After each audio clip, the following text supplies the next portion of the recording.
Happy and peace be with you all. Welcome to the Temple of English Grammar. இன்னைக்கு நம்ம வீடியோல என்ன பார்ப்போம் அப்படின்னு பார்த்தீங்கன்னாக்க voices அப்படின்ற அந்த கிராமர், அதாவது active voice to passive voice அல்லது passive voice to active voice அப்படின்ற கிராமரை தெளிவா பார்ப்போம். இந்த கிராமர் ரொம்ப ரொம்ப முக்கியமான கிராமர். நம்மளுடைய public exams 10th 11th 12th எல்லா மூணு எக்ஸாம்லயுமே இந்த क्वेश्चन இல்லாம ஒரு क्वेश्चन பேப்பர் இருக்க சான்ஸே இல்லை. சோ இந்த கிராமர் இன்னைக்கு நம்ம வீடியோல தெளிவா பார்ப்போம். அந்த ஆக்டிவ் வாய்ஸ்னா என்ன, பாசிவ் வாய்ஸ்னா என்ன, அதெல்லாம் நம்ம பார்க்க போறது கிடையாது. டைரக்டா இந்த கிராமரை செய்யறதுக்கான ரூல்ஸ் என்ன அப்படின்றத இந்த வீடியோல நம்ம தெளிவா பார்ப்போம்.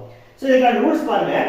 என்ன சென்டென்ஸ் கொடுத்திருந்தாலும் சரி, அது ஆக்டிவ் வாய்ஸ்ல கொடுத்திருந்தாலும் சரி, பாசிவ் வாய்ஸ்ல கொடுத்திருந்தாலும் சரி, அந்த கொடுக்கப்பட்ட சென்டென்ஸை find the pattern of the given sentence, அந்த சென்டென்ஸ் உடைய பேட்டர்ன் என்ன அப்படின்றத நம்ம தெளிவா பார்க்கணும். அதாவது சப்ஜெக்ட் எது, வெர்ப் எது, ஆப்ஜெக்ட் எது, காம்ப்ளிமெண்ட் எது, அட்ஜெக்ட் எது அப்படின்ற அந்த பேட்டர்ன் நம்ம தெளிவா பார்ப்போம். இன் கேஸ் நமக்கு சென்டென்ஸ் பேட்டர்ன் தெளிவா தெரியலனா கூட at least we should know SVO, எது சப்ஜெக்ட், எது வெர்ப், எது ஆப்ஜெக்ட், இது மூணும் தெரிஞ்சா போதும் நம்ம வாய்ஸஸை தெளிவா செஞ்சிடலாம். அப்ப ஃபர்ஸ்ட் ரூல் என்ன அப்படின்னு பாத்தீங்கன்னாக்க find the pattern of the sentence, கொடுக்கப்பட்ட சென்டென்ஸ் உடைய பேட்டர்ன் என்னன்னு கண்டுபிடிங்க.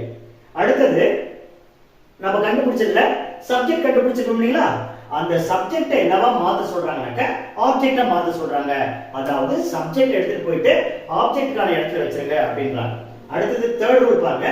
ஆப்ஜெக்ட் கண்டுபிடிச்சிட்டோம் இல்லைங்களா, அந்த ஆப்ஜெக்ட்டை எடுத்துட்டு போயிட்டு சப்ஜெக்ட்டுக்கான பிளேஸ்ல வச்சிருங்க. அதாவது அங்க இருக்கிற ஆப்ஜெக்ட் கொண்டு வந்து நம்ம என்ன பண்ணோம், சப்ஜெக்ட்கான பிளேஸ்ல வச்சிருக்காங்க. அது தேர்ட் ரூல். ஃபோர்த் ரூல் பாருங்க. கண்டிப்பா ஒரு மெயின் வெர்ப் இருக்கும். ஆக்டிவ் வாய்ஸ் பாசிவ் வாய்ஸ்னாவே மெயின் வெர்ப் கட்டாயம் இருக்கும்.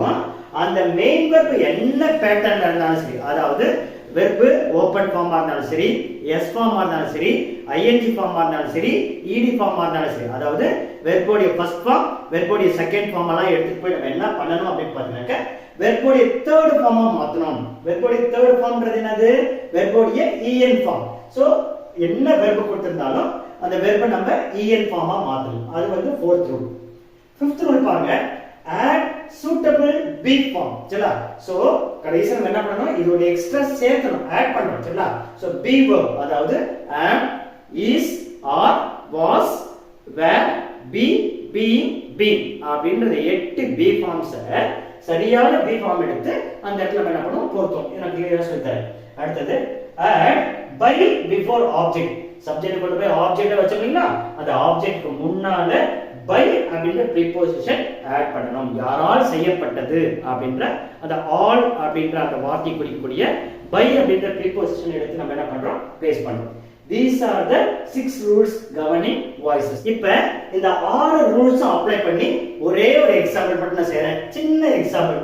I eat a mango அப்படிங்கற ஒரு 6th ஸ்டாண்டர்ட் சென்டென்ஸ் உடைய ஆக்டிவ் வாய்ஸை பாசிவ் வாய்ஸ் எப்படி மாத்துறதுன்றத நான் தெளிவா சொல்றேன். I eat a mango அப்படிங்கிறது ஆக்டிவ் வாய்ஸ். இது எப்படி சார் ஆக்டிவ் வாய்ஸ் கண்டுபிடிச்சீங்க, இதெல்லாம் நம்ம அடுத்த வீடியோல நான் தெளிவா சொல்றேன். எஸ். அப்ப அப்ளை ஆல் தி ரூல்ஸ். ஒவ்வொரு ரூலை நம்ம அப்ளை பண்றோம். Find the pattern of the given sentence.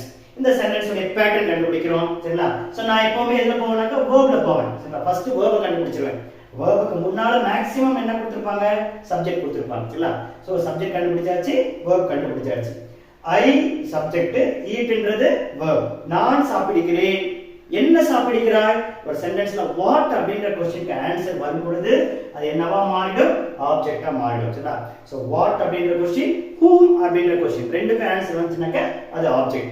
So நமக்கு SVO பேட்டர்ன் கிடைச்சாச்சு. சரிங்களா? So first rule over. Second rule என்ன சொல்றாங்க பாருங்க.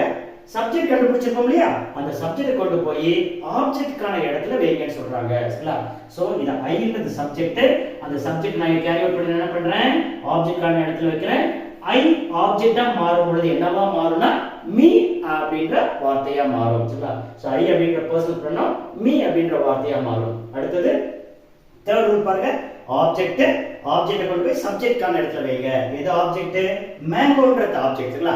சோ அந்த மேங்கோ எடுத்து நம்ம என்ன பண்ணனும், சப்ஜெக்ட்கான பிளேஸ்ல வைக்கிறோம். சரிங்களா? சோ a mango இந்த பக்கம் வரும்போது கேபிட்டல் லெட்டரா மாறிடும். a mango மேங்கோவா தான் இருக்கும், மாறாது. ஓகேங்களா? சோ ஒரே ஒரு மாற்றம், இங்க இருக்கிற ஸ்மால் லெட்டர் இங்க வரக்கூடிய கேபிட்டல் லெட்டரா மாறிடும். சென்டென்ஸ் உடைய ஃபர்ஸ்ட் வேர்ட் எப்பவுமே என்னவா இருக்கும், கேபிட்டல் லெட்டரா இருக்கும். சோ அந்த ரூல்ஸ் படி. சோ சப்ஜெக்ட் ஆப்ஜெக்டா மாத்தியாச்சு, ஆப்ஜெக்ட் சப்ஜெக்டா மாத்தியாச்சு. அடுத்தது வெர்போடைய தேர்ட் ஃபார்ம். இதுல எது வெர்ப்? ஈட் அப்படிங்கற வார்த்தை வெர்ப். இந்த வெர்போடைய தேர்ட் ஃபார்ம் என்னவா இருக்கும் அப்படி பார்த்தீங்கன்னா ஈட்டனா இருக்கும், ஈட்டன். ஓகேங்களா? சோ ஈட் அப்படிங்கற சிம்பிள் பிரசன்ட் டென்ஸ், ஈட்டன் அப்படிங்கற வெர்போடைய தேர்ட் ஃபார்மா மாறிடுச்சு. எல்லா வெர்புக்கும் ஈஎன் ஃபார்ம் இருக்குமா? எல்லா வெர்புக்கும் ஈஎன் ஃபார்ம் வராது. அதாவது இர்ரெகுலர் வெர்புக்கு மட்டும் தான் ஈஎன் ஃபார்ம் உண்டு. ரெகுலர் வெர்ப் ed வந்ததுனாக்க ed தான் வெர்போடைய தேர்ட் ஃபார்மும் அப்படியே எடுத்துக்கும். சரிங்களா? சோ எல்லா வெர்புக்கும் ஈஎன் ஃபார்ம் வராது. அடுத்து பாருங்க add suitable be form. இதெல்லாம் be form am, is, was, are, were, be, being, been அப்படின்ற எட்டுமே என்னன்னு சொல்றாங்கன்னாக்க be verbs அல்லது be forms அப்படின்னு சொல்றாங்க. சோ இந்த இடத்துல எந்த be form வரும்? அந்த எட்டு வார்த்தையில எந்த be form வரும்? சூட்டபிளான be form எது அப்படின்னு பாத்தீங்கன்னாக்க இங்க இருக்கக்கூடிய சப்ஜெக்ட பாருங்க. mango singular, mango singular. மேல இருக்கக்கூடிய verb பாருங்க present tense. ஈட்ன்றது என்ன verb? present tense. இல்ல? சோ சிங்குலர் present tense இருந்தா இங்க என்ன வரும்? is அப்படிங்கற be form தான் வரும். அப்ப is அப்படிங்கற be form ஆட் பண்ணியாச்சு. சோ 5th ரூல் முடிஞ்சிருச்சு. லாஸ்ட் ரூல் பாருங்க add by அப்படிங்கற preposition before object. ஆப்ஜெக்ட்க்கு முன்னால by என்ற preposition ஆட் பண்ணுங்க. சோ எது ஆப்ஜெக்ட்? இங்க மீன்றது தான் ஆப்ஜெக்ட். இந்த ஆப்ஜெக்ட் முன்னால நம்ம என்ன பண்றோம்? by அப்படிங்கற preposition ஆட் பண்ணிக்கிறோம். சரிங்களா? சோ இப்போ என்னவா மாறி இருக்கு பாருங்க. I eat a mango ன்றது active voice. A mango is eaten by me அப்படின்றது என்னவா மாறிடுச்சு?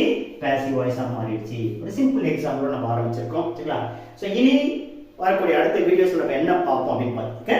இந்த ரூல்ஸ் எல்லாத்தையுமே ஒன் பை ஒன்னா நான் எக்ஸ்பிளைன் பண்றேன். சரிங்களா? சோ அப்பதான் இந்த ரூல்ஸ் கிளியரா தெரிஞ்சாதான் நம்ம எந்த சென்டென்ஸ் கொடுத்தாலும் நம்ம தெளிவா செய்ய முடியும். அதன் பிறகு 10th 11th 12th இருக்கக்கூடிய எல்லா ஆக்டிவ் வாய்ஸ் பாசிவ் வாய்ஸும் தெளிவா பார்ப்போம். ஓகேங்களா? So till then stay tuned and continue to watch my videos. Thank you so much.